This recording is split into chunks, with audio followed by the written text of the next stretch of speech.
ഇവിടെ വലിയൊരു യൂണിവേഴ്സിറ്റിയിൽ സീറ്റ് കിട്ടുന്നതിനായി എൻട്രൻസ് എക്സാം നടത്തുകയാണ്. അതിൽ ചോദിച്ചിരിക്കുന്ന ഓരോ ചോദ്യവും ഒരു IT കമ്പനിയിൽ ചോദിക്കുന്ന ലെവലിലാണുള്ളത്.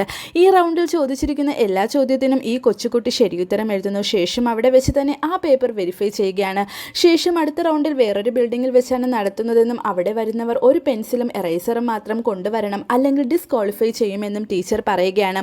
ഇത് കേട്ടിട്ട് ഒരു കുട്ടിയും തിരിച്ചൊന്നും പറയാതെ സൈലൻ്റ് ആയിരിക്കുകയാണ്. പക്ഷേ ഇവൻ മാത്രം ഒരു പെൻസിൽ മാത്രം എന്ന് പറഞ്ഞല്ലോ, അതിൻ്റെ മുന ഒടിഞ്ഞാൽ ഷാർപ്നർ നിങ്ങൾ തരുമോ എന്ന് ചോദിക്കുന്നു. അതിനാ ടീച്ചർ അത് ഞങ്ങൾ തരുമെന്നും പറഞ്ഞ് അടുത്ത റൗണ്ടിലേക്ക് സെലക്ട് ആയവരുടെ പേര് വായിക്കുകയാണ്. എന്നാൽ അതിൽ ഇവൻ്റെ പേര് മാത്രമാണുള്ളത്. അപ്പോഴാണ് ഇവനൊഴികെ മറ്റെല്ലാവരും ഫെയിലായി എന്നറിയുന്നത്.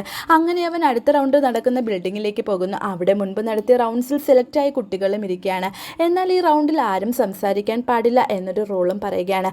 അതറിയാതെ ഒരു പെൺകുട്ടി സംസാരിച്ചതും ഉടൻ തന്നെ അവളെ പുറത്താക്കുന്നു. അപ്പോൾ ഇവൻ ഷാർപ്നർ വേണമെന്ന ആക്ഷൻ കാണിക്കുന്നു. അത് കണ്ട് ടീച്ചർ അവന് ഷാർപ്നർ കൊടുക്കുന്നു. അവൻ പെൻസിൽ ഷാർപ്പൺ ചെയ്ത് എക്സാം എഴുതാൻ തുടങ്ങുന്നു. ക്വസ്റ്റ്യൻ പേപ്പർ ഓപ്പൺ ചെയ്തപ്പോൾ അതിൽ ചോദിച്ചിരിക്കുന്ന ചോദ്യത്തിന് ആർക്കും തന്നെ ഉത്തരം അറിയില്ല. പേടിച്ചു പോയ ഒരു കുട്ടി എക്സാം എഴുതാതെ അവിടുന്ന് ഓടിപ്പോകുന്നു.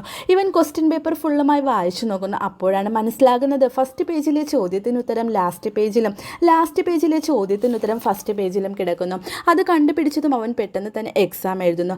അങ്ങനെ ഫൈനൽ റൗണ്ടിലേക്ക് അവൻ മാത്രം സെലക്ട് ആവുകയും ചെയ്യുന്നു.